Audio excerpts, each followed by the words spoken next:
typefaces, you might call them fonts, having a personality.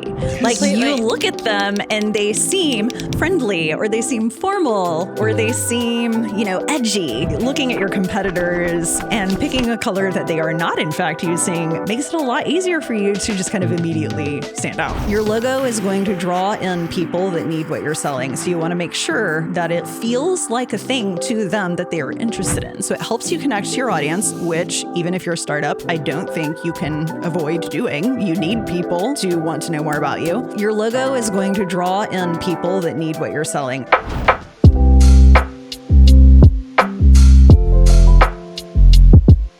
Welcome back to another episode of Owned and Earned. I'm joined by Joe Skillman. Joe, welcome to the show. For people who don't know you, can you tell them a little bit about yourself? Yeah, sure. I'm glad to be here. My name is Joe Skillman. I am a creative director. I've been in Houston, 13 years at this point.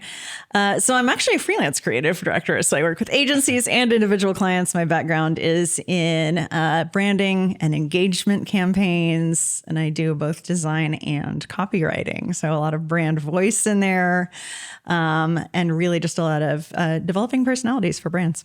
And when would I need a creative director? Like, when's the best time to start looking for one? I think it always depends on the scale of your project and whether or not that creative director is what I call a working creative director. So for instance, I actually have a background in design and copywriting. If you need design and copywriting, I am capable of doing those. Or you might have an entire team of creatives and maybe they're having a little trouble coordinating, or you feel like maybe they're not moving forward in the most focused or strategic way.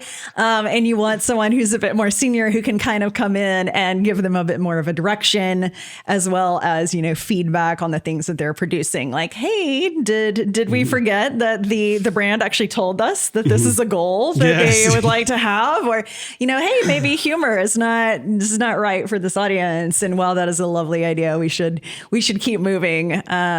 So you're kind of like a translator. You're like translating to the creative team what is being said more at a strategic level from a business sense, and you're taking that back and... Yeah, well, I think that's a great way to describe it. And I also appreciate that you talked about, a business sense, because that is when creative work is at its best. We're not over here doing what we have a gigantic reputation for doing, which is making things pretty. It is never that. It is almost never that.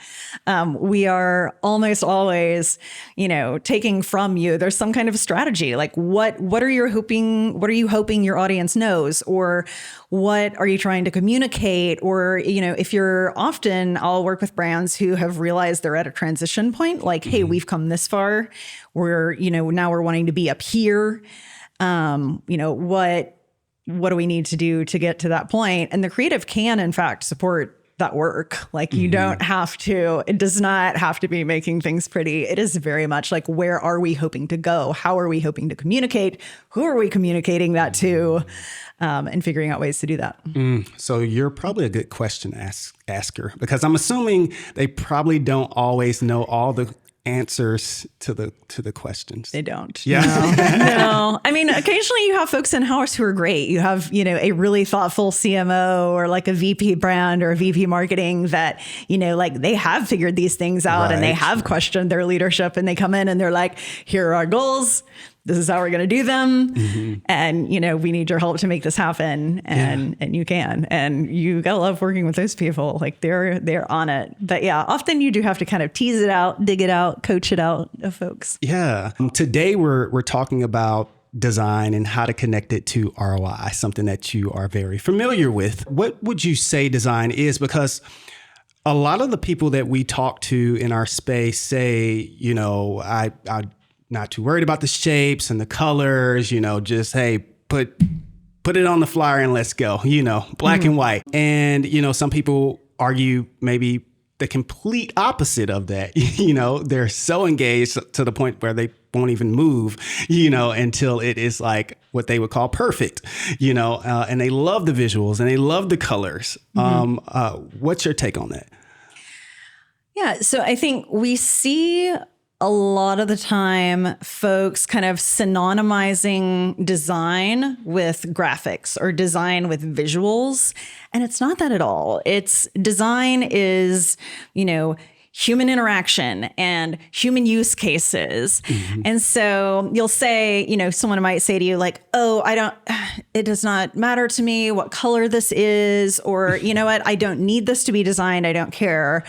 I want to focus on, what matters, or I want to focus on sales instead. But the reality is just that the field of design is focused on getting people to react to what you're putting in front of them. So if you want your client to know a certain thing, you can't really go, oh, it doesn't need to be a color. It doesn't need to look like this. Because the reality is, if you want someone to pay attention to it, there's a whole field of study behind that helps us look at that and go, oh, here's how. You and I have talked about this before. You have a package of eggs at the grocery store that you love because the packaging is on point. Yes. And you probably don't look at it and go, that paper, or like that color, those inks they printed with, like you're not getting that in the details. Yes. But what's happening is just that kind of the back of your mind is seeing this and going, yeah, this is the kind of package of eggs that I would have in my house. They taste so much better, I swear. Yes. And that's what you're doing with design all of the time. It's not, I made it visual, or I made it pink, or I made it pretty. It's, I created this in a way to appeal to the exact audience that you're trying to reach. Yes. And I made them more likely to read it with, the way that the hierarchy is considered and, the way that the typeface feels to them. Like I'm a very big proponent of typefaces, you might call them fonts, having a personality. Yes. Like you look at them and they seem friendly, or they seem formal, or they seem, edgy. And this is true of anything that you put out. And you might think that you're not designing it, so you're not having this conversation and you're not part of this and this is not how you're spending your money. But in reality, even if you're not considering it, you are saying things to people with the way that you are designing something or not designing it. Yes, absolutely. So you talk about fonts, and I think you bring up a great point. So is it about how I feel about the font, or is it about how the customer feels about the font? Where do you find the balance there? Oh, man, you're setting me up for a slam dunk here. It is absolutely not you. It is 100% your audience. Okay. So something that we talk a lot about in design, and especially the field of branding, is this is not for you. This is for your clients. And I think this is particularly difficult for founder-led companies who are, those folks you mentioned earlier, who they have strong feelings. They're like, yes, I love green. Everything is green. That's where we're going with this. And you know what? It might be perfectly fine. It might not hurt them to have green, and we're able to do that. Or we might have, done some discovery, done some looking at their audience and gone, oh, you know what? Your audience actually doesn't really respond to green because a lot of your competitors are green and they can't actually tell it's you. Yeah. You're blending in with a lot of other people. Or, hey, you're saying sustainability with the color green because you're kind of edging into like environmental territory, and the shade of green is seen a lot in like these scenarios. Or, hey, you're edging toward military green, and maybe that's a vibe that is not quite, what you're going for. And so very often we'll have those conversations about how this isn't for you. This isn't personal taste. This is what your audience is going to understand when they see it and what they're going to respond to. And can I take it a layer deeper there? Because yes, color, so important. Feel like it's completely overlooked. But even, when we talk about logos or specific branding pieces that you initially come out with the business, people will say, well, I don't need that expensive logo, or I don't need to go that far. It's not that deep. What give me your take on that? When you're coming out as a brand and you're trying to, maybe in the case where you said, go from one level to the next, what's your perspective when brands sometimes say it's not that big, it's not that important, it's not that critical? Yeah, totally. So I actually answer this question and play in this realm a lot because I talk with a lot of the startup communities in Rice and U of H about their branding. Because sometimes, yeah, like you just start out and you really have to start being a little more profitable before you can worry, before you can worry about, putting tons of money toward visuals or branding. And I do have empathy for that.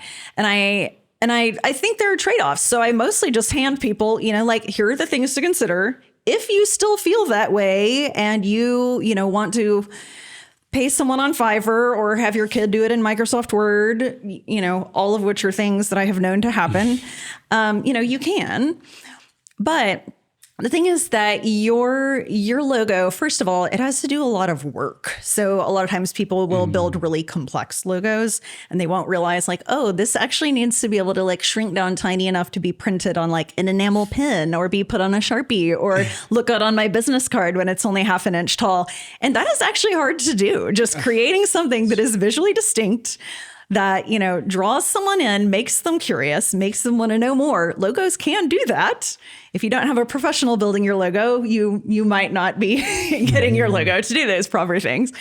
But the reality, your logo is going to draw in people that need what you're selling. So you want to make sure that it looks like a thing or it feels like a thing to them that they are interested in. So it helps you connect to your audience, which even if you're a startup, I don't think you can avoid doing. You need people to want to know more about you. And then on top of that, it's only going to get, this is the pragmatist in me, but it's only going to get more expensive to fix later. So if you have a logo that doesn't actually accomplish all the things you need it to do, you just have to pay someone again, in a year or two.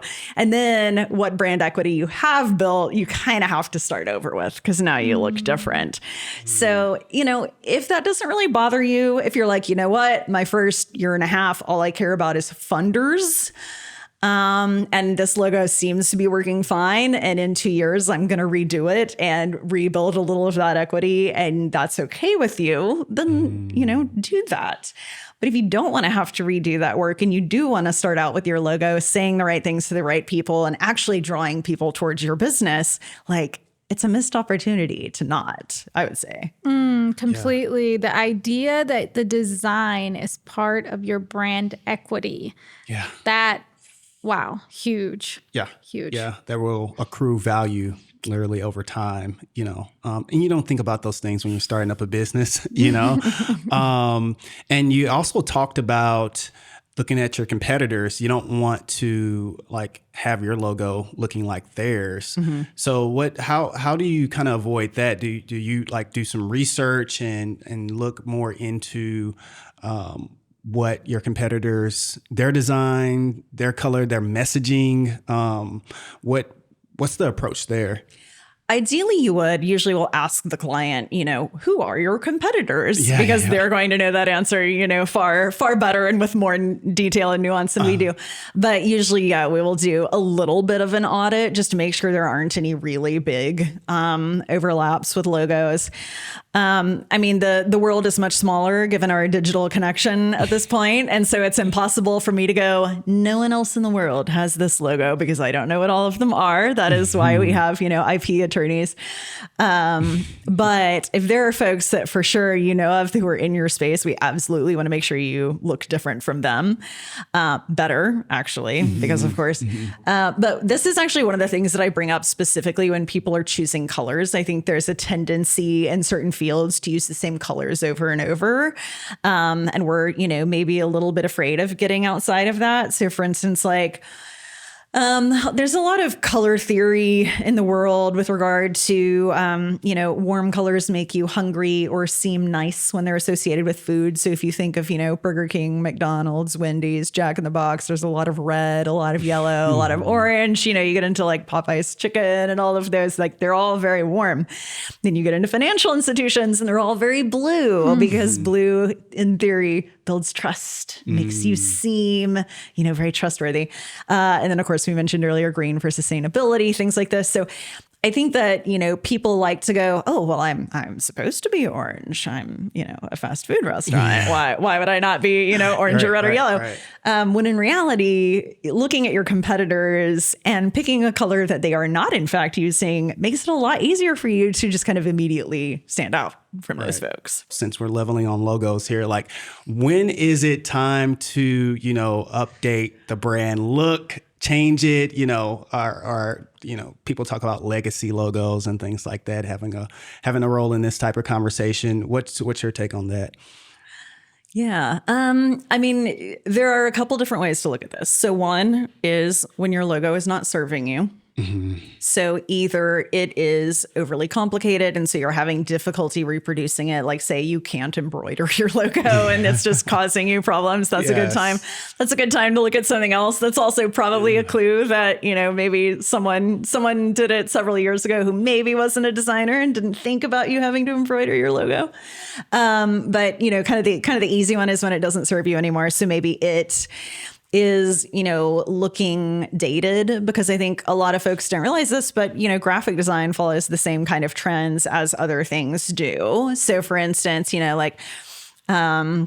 in, housewares in, a decade or two, we're going to walk into Home Depot and everything's going to be, this is a guess. I don't know. I'm not a futurist, but like wildly colorful because we have thoroughly rebelled against the white and gray that is in, all of our Home Depot aisles and now all of our homes, so just like fashion and just like home goods and just like vehicles, like all of these, these trends come and go in graphic design. You're not tackling millennial gray folks art right now, are you? Because I'll give it a decade. Okay.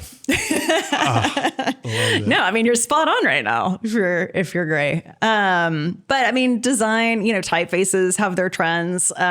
I probably no one noticed this, but the Obama logo in all of his campaigning was in a typeface called Gotham. Gotham had a heyday with graphic designers for like at least the next decade. Everyone was using Gotham on everything. And these typefaces, they have trends. Like we've come out of a slab serif trend and we're heading into a chunky serif trend. Mm-hmm. And you might not recognize these details, but you and most people off the street will look at a logo and go, that looks kind of old. And you might not be able to go, yeah, because it's a slab serif and we're not doing that anymore.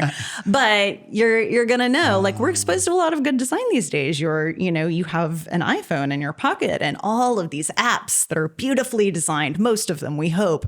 And so when you come across something that isn't, you might see that. And so that becomes evident in your logo. You might not look at it and go, dang, we should not have gone with that shade of blue. But someone else is going to look at it and go, that looks a little dated.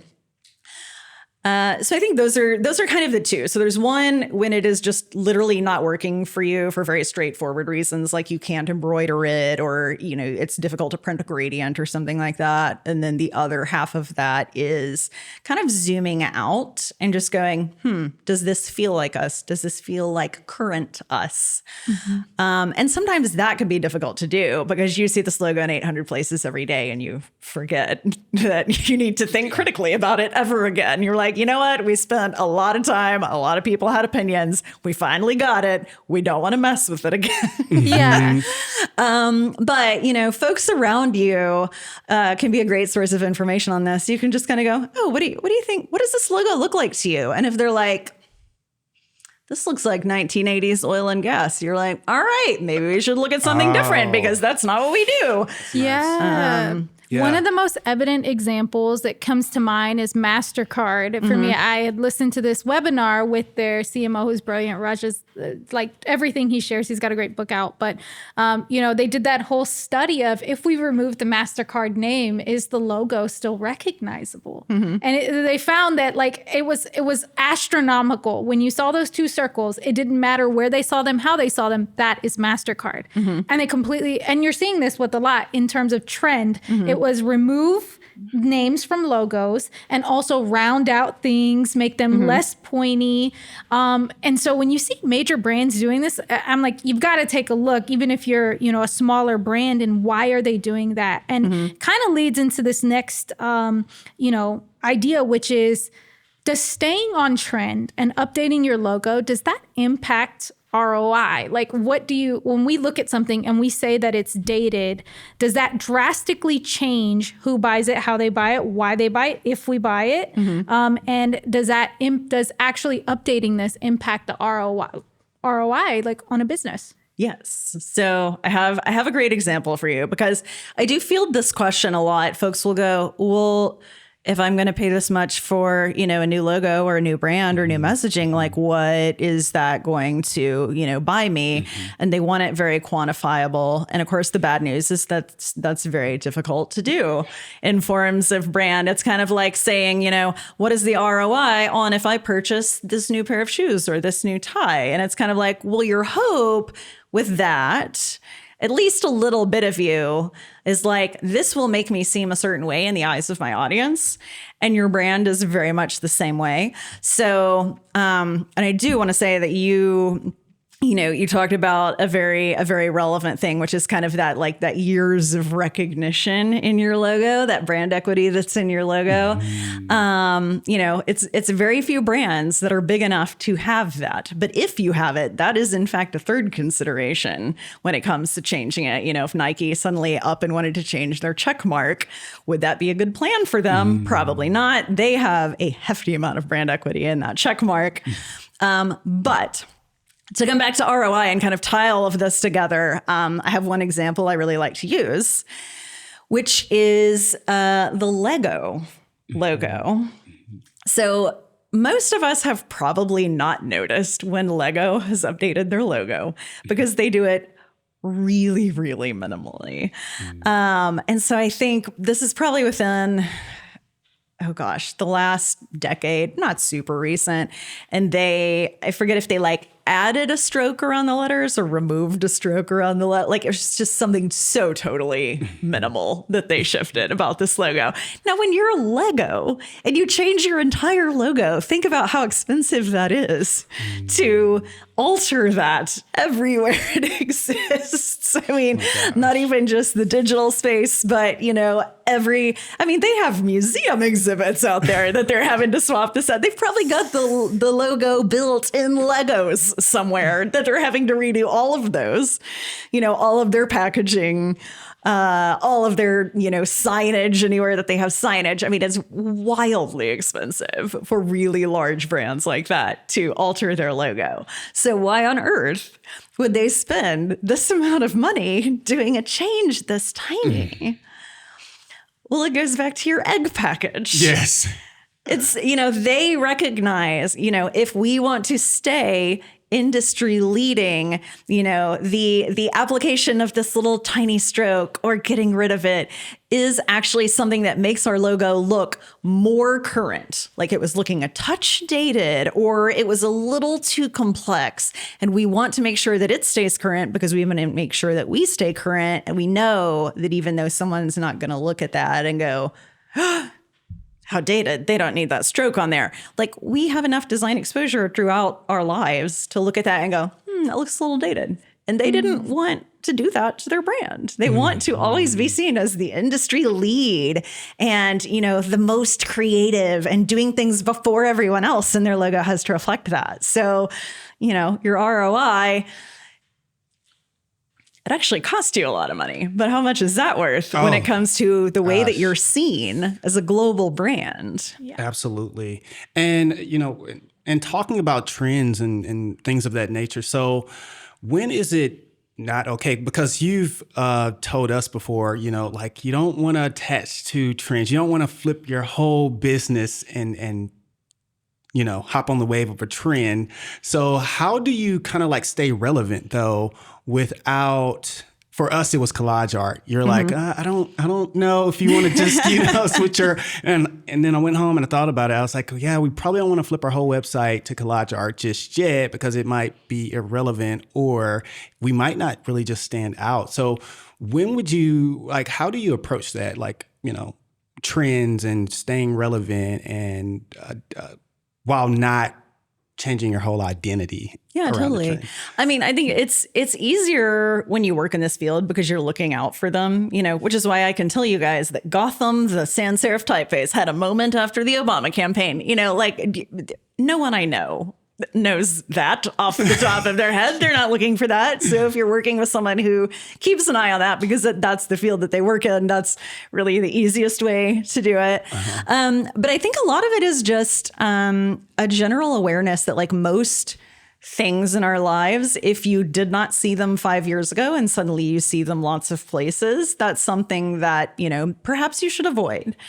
Now, a lot of things do work well with trends. So for instance, I mentioned earlier that I do a lot of branding, which is more of an evergreen and permanent or semi-permanent field. But I also do a lot of engagement campaigns. And these are often, 6 months, year and a half, 3 years, things that are, have a very intentional purpose. They are speaking to an audience. They're trying to get that audience to do a thing, and they're not going to be with us forever.